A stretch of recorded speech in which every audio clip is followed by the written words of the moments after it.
What is author marketing mastery through optimization, you ask? I'm going to tell you. It's the best way for us authors to make a living selling our books. Are you tired of hearing gurus tell you your book is only good enough to be a lead magnet for services? Are you tired of feeling like you have to be a slave to social media and then frustrated when that time doesn't actually help you sell books? I was too, until I found Ammo. Ammo is the only program that reliably produces results. And it works for anyone. Is it hard work? You bet. Do you have to overcome some of your own prejudices to make Ammo work for you? Absolutely. But rather than being another program that rah-rah shish-goon-baz tries to get you emotionally excited only to offer unclear methods, Ammo shows you how to design profitable ads step by step through a unique, never-before-tested formula. The founder, Steve Piper, is a data-loving, formula-driven author who escaped the kingdom of Amazon to build a platform for himself where he sold directly to his readers and built a loyal following. With Ammo, you know who's reading your books, how to contact them, and what they want to read next. If you've always been frustrated with Amazon's wall of mystery, of not knowing who's reading your books, of losing 50 to 70% of the hard-earned money you make through book sales, Ammo solves all of those problems by putting you in the driver's seat and showing you how to fulfill your books directly to your readerships. Click the link in the show notes to learn more. If you've ever watched an author read in public and felt bored, TRBM is the antidote. TRBM is for writers what time-lapse was for painters, guitar solos and spotlights were for bands, what chainsaws and ice blocks were for sculptors. What does TRBM stand for?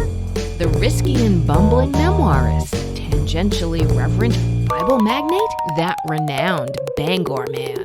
You decide. For the past several months, I have not been doing any of these solo episodes through Zoom, which is how I do all of my interview podcasts. I've never done an in-person interview. I hope to change that this coming fall when I start doing some library events. Where I'm able to set up and do some live type of episodes, maybe some interview episodes in person. But as of right now, all of my solo episodes for the past couple of months have been going straight through my handy dandy iPhone. And honestly, I couldn't see any reason to do anymore because the sound quality that I get from the iPhone is more than adequate. But as I've been reflecting on it, I realized that I do have subscribers on YouTube and that some people prefer to interact with me through video. It doesn't match up with what I want, but I'm not here to only do what I want. And so I think my goal right now is to put this podcast out in every format possible to offer you the video format for the podcast. It will continue to be the lowest possible production value. So right now, I think I'm going to upload this into Canva, the video aspect of it. I'm going to chop off the beginning where I'm getting ready, the end where I'm stopping recording, and then add on just a little intro that I designed. So it's not going to be super high quality, but it'll be another way to engage with me if you prefer to interact on YouTube. You'll be able to find me here as much as possible. I'm going to do that for every episode I drop. The workload is significant to do all of this. And right now, I don't have a budget to hire somebody who would be really cheap that could do some of the really simple editing for me. So if you are listening to the podcast, and you're the kind of person who has a few bucks to burn, I have a Substack where you can make a contribution to the show, always at the bottom of every episode that I put out through my podcast. There is a sign-up form that says TRBM is a listener-supported publication. So if you like what you're hearing and you want to help me get the video out there, at a slightly higher production value and save me some time so I can do a little bit more writing, then go ahead and make a contribution to TRBM through my Substack. and let me know in the comments that you want me to apply that to the production of the video show. With that in mind, I am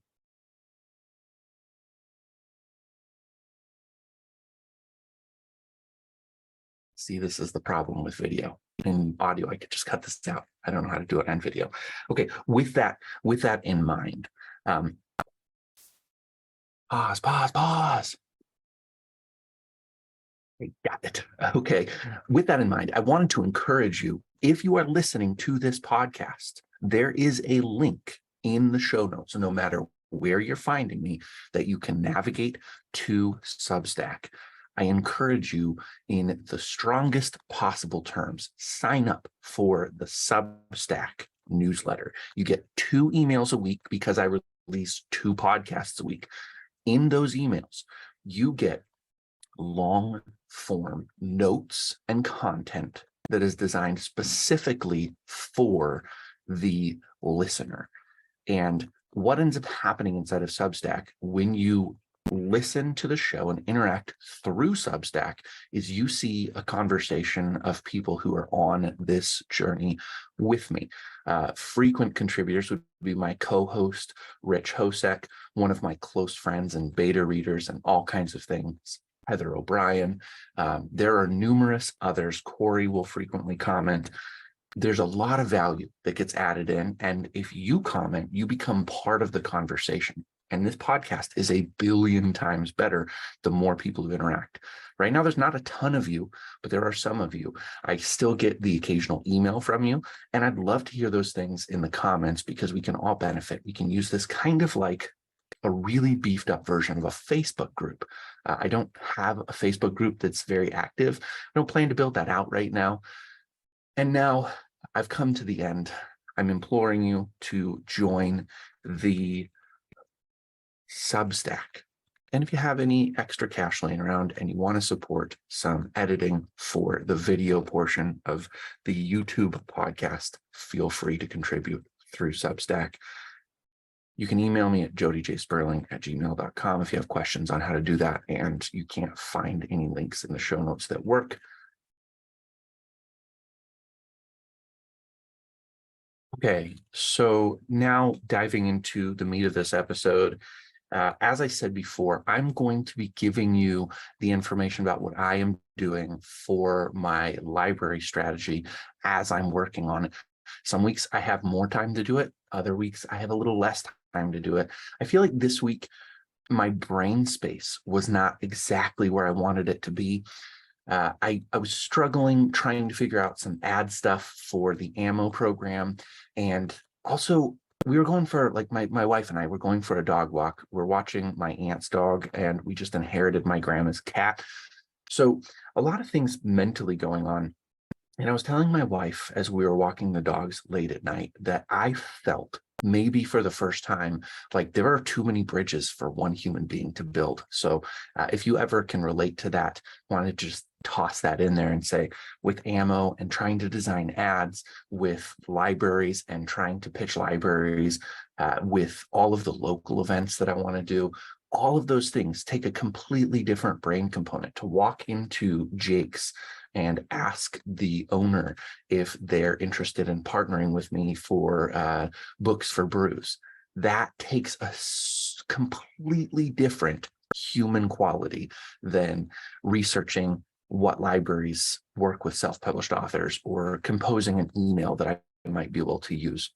And so I felt this sense of overwhelm that I wasn't sure I could do all of it.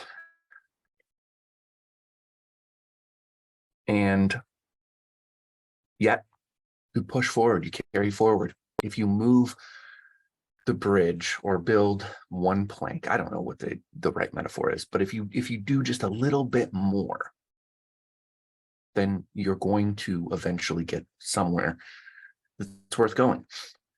And hopefully you can create a big enough platform that you can ask people to come in and help you carry. I was listening to a recent interview with Grant Cardone. I've been talking about him a fair amount on the podcast recently.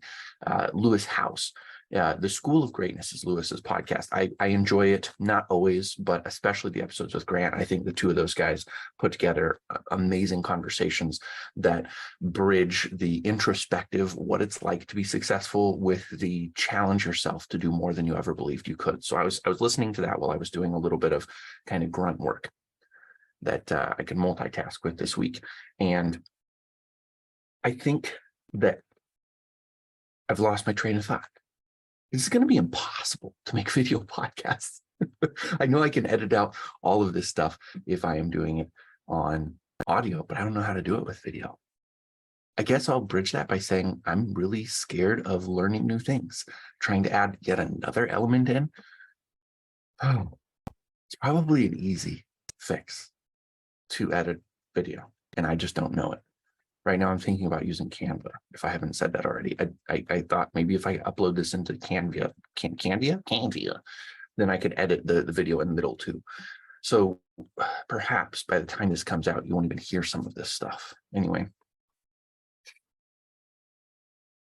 what I worked on this week was reviews. We had talked with my good colleague, friend. You can't call a guy a friend when you've talked to him once and emailed him like a dozen times. Eric Otisons, thank you so much for being on my podcast. I hope you continue to listen and interact, because you have so much value for the community of writers. And but that conversation, he talked about reviews, about the power of the Kirkus review. And I thought, I wonder if there are any places where I can get a third-party review and not necessarily have to break the bank. So I looked at some different things that were cheaper, still paid reviews. And then I ran across something that I really thought was powerful. It is from 2019. So not all of the data is current right now, but I thought I would offer it to you because it's something that I discovered and that was helpful to me. I have submitted my book for a couple of reviews free of charge. And from what I understand, they will get around to it in 10 to 12 weeks, both places that I've submitted to. There are several more that still I can submit for a review to. And those reviews are third party, and they actually actively distribute those reviews to the platforms where librarians are reading. So I thought that sounded pretty cool. I will probably refine this message a little bit in the coming weeks to let you know how it's working, what I'm seeing, if I learn that I was mistaken in any of my understandings. But right now, I just wanted to point you toward a resource. I'll have a link to it in the show notes. You can read up on it. All of the links will be in the one link for jenniferthompson.com. And the article is 9 places to submit your self-published book for review. I tried one and couldn't get through because it was an older link. Like I said, 2 I was able to submit to, and then several I have not gotten around to so far. But I like the idea that there are places that will actually give a free reading to your book and do a review. And if you want to expedite that from 10 to 12 weeks to several weeks, you can pay. But it's an option that is free to you where you can get that third-party review. And it's applicable to more than just libraries. That's the other thing I like about it, is that you're going to put the time in to submit for the review. You can also use editorial reviews in Amazon. So you can add an editorial review to a book that you already have listed that maybe doesn't have any editorial reviews. That can add a little bit of social credibility. You can use those reviews when you take your books to bookstores, if you choose to go that route. I don't think that you're going to get the same bang for your buck out of a review like that if you went to a non-bookstore, like somebody at a farmer's market that maybe you're pitching to have a booth, or a grocery store. Areas that aren't literarily focused probably aren't going to know names like Reader's Favorite or Reader Views or Book List or Book Reporter. But if you are pitching to markets that are involved in the literary community, I think those are going to be known names. There are other ways that you can possibly do this. And so I wanted to mention, because these can help you with libraries as well as, again, social proof. You can go to somebody who regularly submits book reviews to literary journals and ask them if they would accept a free copy of your book in exchange for a fair and honest review. And they can submit that review to the regular literary journals that they're working with. The one caution I would tell you here is that a lot of literary journals are very convinced that traditional publishing is the only way to go. And because they believe traditional publishing is the only way to go, they might not even take a book review of a self-published book. So you're gonna have to do a little bit more back-end work to make sure that you're approaching reviewers who submit to journals that are open to self-published books. There are a few out there that I think would work. Decomp is one. I think at this time, Decomp is fully online, but they would accept a book review for a self-published book. Jason Jordan is the name of the editor. I know him. I had a story published in Decomp years ago. I will try to link to it in the show notes if I can find it. And that story is also in my collection, Mr. Sticky Fingers and Other Stories. So any story I've ever had published is in my collection of short fiction. And there's, I suppose, maybe 12 to 16 short stories that were published in literary magazines. When I had my eye on traditional publishing, I was told that that was like the way to get through the gatekeepers, as if you could say you had been published in a magazine. Obviously, that didn't turn out to be as accurate as I might have liked, but I also, well, anyways, moving on. I'm not bitter, I swear. I am so not bitter. I'm not resentful. I don't walk around with a chip on my shoulder all the time, just waiting for the day that I can say, huh, and you passed up on me, chump. I'm not waiting for that day. I'm not even excited to have a moment in the sunshine.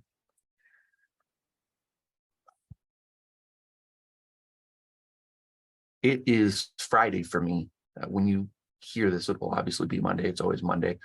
And it's been a long, long week. I've had some good headway. I've had some challenges. Baseball season is over. Fantastic. We did well. We won our last game. We slaughtered the opponents. Played in my favorite field in small Townsville, Nebraska. Homer, Nebraska. Shout out to Homer, Nebraska. I don't have any listeners in Homer. I can 99.9% guarantee it. But that town's baseball field is super great. It's in a little nested valley, and there are huge trees. So it's like the one, and they also have kind of like almost an amphitheater around the field. So like the seating is great, and it's got shaded overhangs. It's a from all in, like what I can tell, it looks like a poor town, but its baseball field is great. I wish that our baseball field was so cool. The big trees give you shade, well-maintained field. You're not here to listen about children's baseball, but I'm glad to be done. And I'm also glad we went out with a bang. And I suspect that on the current trajectory, someone will volunteer me to coach again next year, and I'll probably be forced to say yes. It wasn't as bad in the end as I thought it would be. Maybe that's a lesson for writing, for submitting for reviews, for approaching librarians, for walking into the bar or the coffee shop to ask if you can partner in an event. It's not as bad as you think it will be if you just go and do it. I wish I had a bit more meat for you today, but I am going to include the article from jenniferthompson.com. Again, it was 2019, so some of the resources are slightly out of date. There may be better ways to do this, but I'm trying to carry you along with my library progress. And I will update you. I think I said this somewhere else, so I won't recap in depth, but my ebooks are currently available, and I do want to do one correction. My ebooks are currently available on Hoopla. Hoopla. You can look Hoopla up. It is a resource that every library has the opportunity to participate in. It is a pay per checkout system. So instead of having to go directly to a library to get them to acquire your book, you actually can submit through come on, brain. Think of it. Ingram Spark. You can submit through Ingram Spark, and Ingram Spark will distribute the book to all of its partners, one of which happens to be Hoopla. And so your book will then be available. What I don't understand and needs more research is why some books, even in like the big five, like really big books that should be available through Hoopla, are not.